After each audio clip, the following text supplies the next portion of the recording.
오늘도 클릭해주셔서 감사합니다. 구독과 좋아요 부탁드립니다. Realism. 최근 논란이 되고 있는 미국의 반도체 무늬만 지원법, 즉 한국 기업을 향한 독소 조항이 가득한 미국의 반도체 법안이 당초 우려했던 것과 달리 리스크를 피할 수 있게 되어 화제가 되고 있습니다. 미국만 세계 유일의 반도체 생산국이 되겠다라고 고집 피우던 미국 상무부가 갑작스럽게 새로운 발표를 하게 된 것인데요. 지난 21일 공개한 반도체 법안 가드레일 규정에서 한국 기업들에게 특히 치명적이었던 중국 공장에 대한 10년간 투자 금지 법안이 급수정된 것입니다. 미 상무부는 중국 내 한국 기업들의 첨단 반도체 공장도 5% 이내의 범위에서는 생산 능력을 확대할 수 있다는 것과 기술 개발을 통해 한 웨이퍼에서 더 많은 반도체 칩을 만드는 것은 문제 삼지 않기로 한 것인데요. 이는 한국 기업이 미국에서 반도체 관련 보조금을 받아도 기존에 구축된 중국 제조 시설을 버리지 않고 앞으로도 사용할 수 있다는 것을 의미합니다. 이는 한국 반도체 기업인 삼성전자와 SK하이닉스 입장에서는 특히나 중요했었는데요. 삼성전자는 중국 시안에서 랜드 플래시를 생산 중에 있고 이 공장에서는 삼성전자 전체 랜드 플래시 생산량의 40%를 책임지고 있습니다. 또 SK하이닉스는 우시와 다른에서 반도체 공장을 운영하고 있는데 우시 공장에서는 전체 D램 생산량의 40에서 50%를 다른 공장에서는 전체 랜드 플래시 생산량의 20%를 담당하고 있죠. 갑작스럽게 입장을 바꾼 상무부는 우리는 한국과의 관계를 매우 중요하게 여긴다면서 한국의 반도체 기업들은 세계에서 가장 중요한 기업들에 속하고 우리는 진심으로 미국 반도체 산업에 외국인 투자가 활발해지기를 바란다고 밝혔습니다. 그걸 아는 사람들이 왜 그랬어? 그렇다면 과연 미국이 정신 차린 걸까요? 이처럼 미국이 갑작스럽게 입장을 바꾸게 된 계기는 다름 아닌 한국의 맞불 작전이 주요했기 때문입니다. 삼성전자나 SK하이닉스의 관계자들은 그동안 주요 회의 자리에서 미국 당국이 과도하게 한국 반도체 기업들의 중국 내 시설 투자를 제한할 경우 결국은 중국 반도체 기업들이 반사이익을 누릴 수 있다는 입장을 표명해왔습니다. 즉 미국이 신경 써야 할 이인자는 한국이 아니라 중국이라는 것을 다시 한번 알리며 EEJ 전략을 취한 것인데요. 둘이 좀 싸워 우리한테 뭐라고 하지 좀 말고. 실제로 스마트폰과 PC, TV 등 주요 전자기기를 생산하는 중국에서 한국산 반도체의 경쟁력이 훼손되면 그 자리는 중국 반도체 기업이 대체하고 결국엔 미국을 위협하는 수준으로 성장할 수 있을 것인데 이런 문제점을 확실하게 짚은 것입니다. 미국은 오랜 역사를 통해 알 수 있듯 1인자의 자리를 위협하는 2인자가 0.5 자리로 올라오는 것을 절대 보고만 있지 않습니다. 이번 반도체 지원법을 통해 이러한 면을 잘 보여주었고 그 대상이 자칫 한국이 될 수 있었는데요. 그러나 미국의 화살의 방향을 다시 한번 중국으로 선회하여 합심해서 중국이나 제대로 제재하자고 한 것이죠. 사실 이러한 말뿐이었다면 그 미국 자존심에 법안까지 수정할 리가 없었을 것입니다. 여기에 하나 더, 한국 기업들은 미국을 깜짝 놀라게 할 만한 파해법을 들고 나왔는데요. 지난 16일 반도체 업계에서는 놀라운 소식이 전해졌죠. 삼성전자가 미국이 아닌 한국에 300조 원을 투입해 2042년까지 총 710만 제곱미터 215만 평 용인 부지에 파운드리와 첨단 메모리 반도체 공장 5개를 구축하기로 한 것입니다. 이번 용인 클러스터는 기존에 있는 기흥, 화성, 평택 캠퍼스를 다 합친 것보다도 20%가량 더 넓은 세계 최대 규모인데요. 반도체 업계 관계자는 미국 당국이 삼성을 과도하게 옥죄면 200조 원이 넘는 미국 투자를 재검토할 수 있다는 메시지를 보낸 것이라며 용인 반도체 클러스터 조성이 미중 양국을 압박하는 좋은 카드가 됐다고 말했습니다. 삼성 역시 자체적으로 반도체 패권을 둘러싼 미국과 중국의 분쟁 리스크가 커진 만큼 해외보다는 국내에서 반도체 생산을 확대하는 것이 더 이득이라고 판단한 것으로 보이는데요. 고래 싸움에 새우 등 터지느니 차라리 내가 고래가 되겠다 하는 것이죠. 사실 악법인 반도체 보조 법안과 미국의 현지 상황만을 놓고 보면 굳이 미국의 반도체 공장을 지을 필요가 없는데요.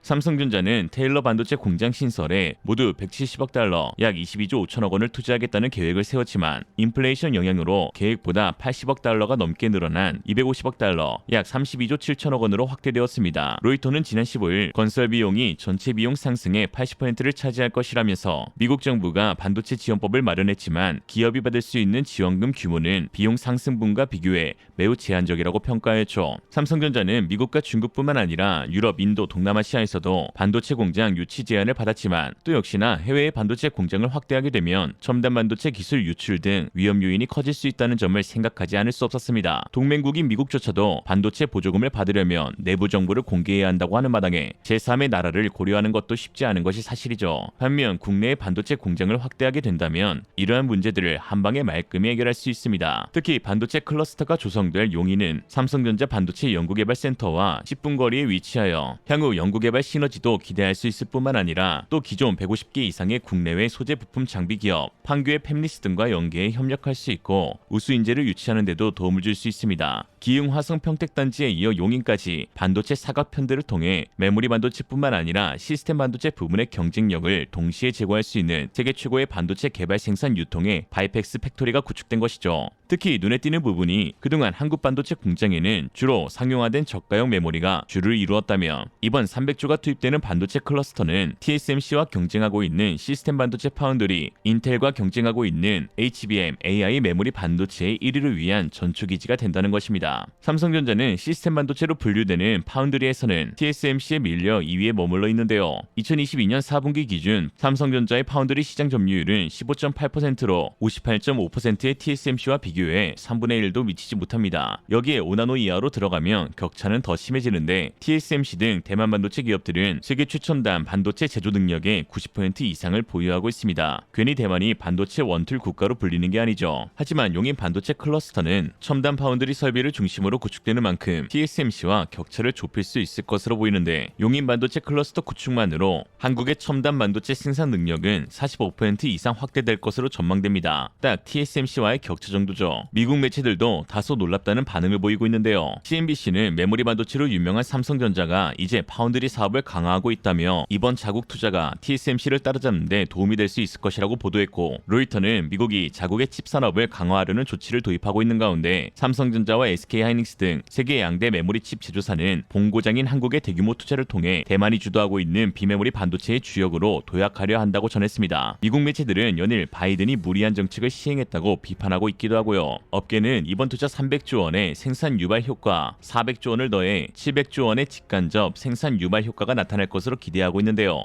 예상되는 고용 유발 규모는 대략 160만 명에 달하죠. 어떻게 저도 취업 좀. 이에 미국은 이러다 미국 내 공장 건설마저 취소될까 서둘러 급히 법안까지 변경하면서 꼬리를 내리고 있는 것입니다. 한편 일본에서는 다소 특이한 반응이 나오고 있는데요. 일본이 그랬던 것처럼 미국의 압박에 한국 반도체 산업이 붕괴될 것이라 여겼지만 새로운 파이법을 들고 나와 다소 충격이라는 것입니다. 일본 최대 포털 사이트 야오재팬에서는 한국의 자국 내 대규모 투자 소식을 전하면서 미국의 압박을 피해 나갔다고 전했는데요. 이에 일본 네티즌들은 한국이 승부수를 던진 것 같다. 솔직히 내심 이번 계기로 한국 반도체 산업에 타격이 생겨 일본도 기회를 가질 수 있을 것이라 여겼는데 쉽지 않아 보인다. 한국은 미국과 중국 사이에서 적절한 균형을 찾고 있어. 우리처럼 손쉽게 당하진 않을 거야. 한국 사람들은 어째서 위기 때마다 극복해 나가는 묘수를 찾는 건지. 그래봤자 아직 일본의 경제에 비하면 한참 아래긴 하지만 말이야. 너가 모르는 소리를 하고 있는데 이미 일본은 한국의 1인당 GDP에서 밀리고 있어. 언제적 일본 경제를 말하는 거야. 반도체 산업은 한국과 비교 자체가 안 된다고. 아쉽다. 이번에야말로 한국 반도체가 타격을 입을 수 있었는데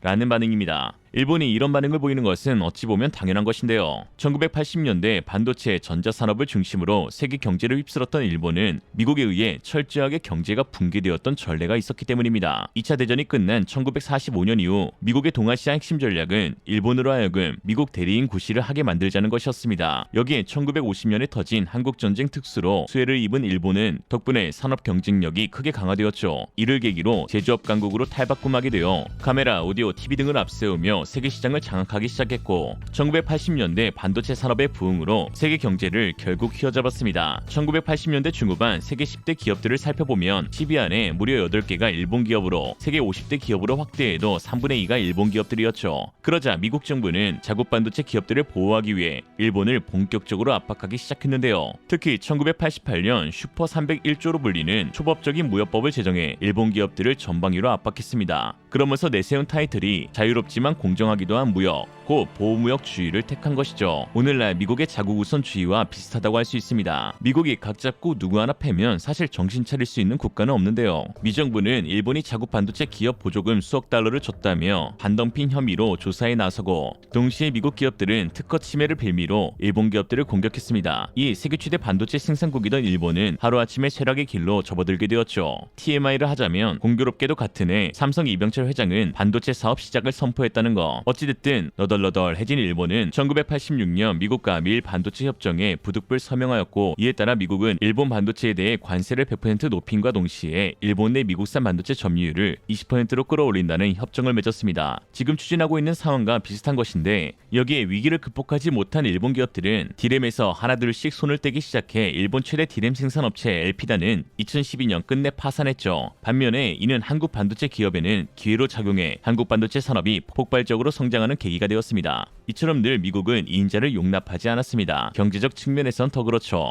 40년 전 일본 그리고 현재의 중국이 그 대상입니다. 일본 매체들은 현재 한국 경제가 자산 거품이 꺼지기 전 1980년대 일본과 비슷하다고 분석하면서 내심 한국에게 주도권을 빼앗긴 반도체 산업이 붕괴되었으면 하는 바람도 드러내고 있는데요. 일본 미쓰비시 종합연구소는 한국은 일본처럼 수출로 부를 축적해서 일본의 구매력 기준 1인당 GDP를 넘어선 반면 생산 가능 인구는 90년대 중반 이후 일본에서처럼 줄고 있다는 공통점이 있고 현재의 한국 토지 가치가 일본의 문제가 정점에 도달했을 때와 비슷하다면서 한국은 80년대의 일본 느낌을 준다고 전했습니다. 즉 잃어버린 30년의 재앙이 한국에서도 터질 것이라는 것이죠. 그러나 한국은 다릅니다. 일본이 위기 앞에 철저하게 무너져 내렸다면 한국은 위기를 언제나 극복합니다. 아니 위기를 기회로 바꾸는 탁월한 능력이 있죠. IMF 상황국이라는 어려움을 극복하고 지원금을 주는 나라로 변모한 것이 대표적인 예인데 IMF 구제금융을 받아야 했던 3년 8개월의 시기는 경제적으로는 힘들었으나 전 국민이 금모으기 운동 등으로 일치단결하는 모습을 통해